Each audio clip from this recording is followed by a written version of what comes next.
हमारे खुदावंद यीशु की अंजील मुकद्दस यूहन्ना के मुताबिक उसका 15वां बाब 25वीं आयत से लेकर 16वें बाब की 4थी आयत तक। लेकिन ये इसलिए हुआ है ताकि वो कलाम पूरा हो जो उनकी शरीयत में लिखा है कि उन्होंने मुझसे बेसबब कीना रखा है।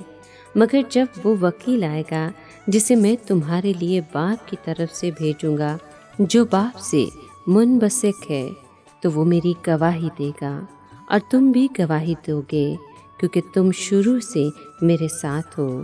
मैंने ये बातें तुमसे इसलिए कहीं ताकि तुम ठोकर ना खाओ, तुम इबादत खानों से निकाले जाओगे। बल्कि वो वक्त आता है कि जो कोई तुम्हें कत्ल करेगा वो गुमान करेगा कि मैं खुदा की इबादत करता हूँ। और वो इसलिए ये करेंगे कि उन्होंने न बाप को जाना और न मुझको। मगर मैंने ये बातें तुमसे इसलिए कहीं ताकि जब इनका वक्त आए तो तुम्हें याद आ जाए कि मैंने तुमसे कह दिया था। पाक कलाम के पढ़े और सुने जाने पर खुदावंद की बरकत हो, खुदा का शुक्र हो। अजीज दोस्तों, खुदावंद जानता था कि मेरे साथ इंसान का रवैया नबूवत की ऐन तकमील है। इसलिए वो कहता है कि वही पुराना अहदनामा जिसको ये लोग इतनी कदर की निगाह से सीखते हैं, नबूवत करता है कि ये लोग मुझसे अदावत रखेंगे। बात ये नहीं कि इस नबूवत की वजह से उनको ज़रूर ही मसीह से अदावत रखनी थी, बल्कि ये उनका अपना शाउरी इंतखाब था। इंसान की मसीह को रद्द करने के बावजूद उसके हक में गवाही का सिलसिला जारी रहेगा। मददगार यानी सच्चाई का रूह गवाही का ये सिलसिला जारी रखेगा।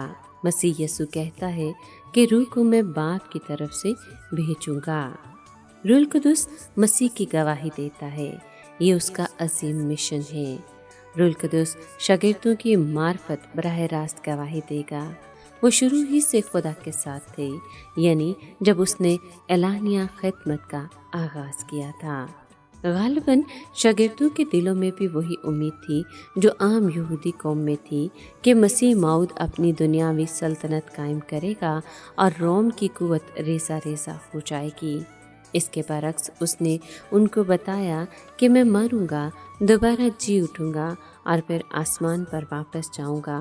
रूहुल कुदुस आएगा और तुम मेरी गवाही देने के लिए दुनिया के कोने कोने में जाओगे। दुनिया उनसे अदावत रखेगी और उन्हें सताएगी। खुदावंद ने उनको ये बातें पेश की बता दी ताकि वो ये ना कहें कि हम धोखे में रहे, वो ठोकर ना खाएं और ना ही उनको सदमा हो।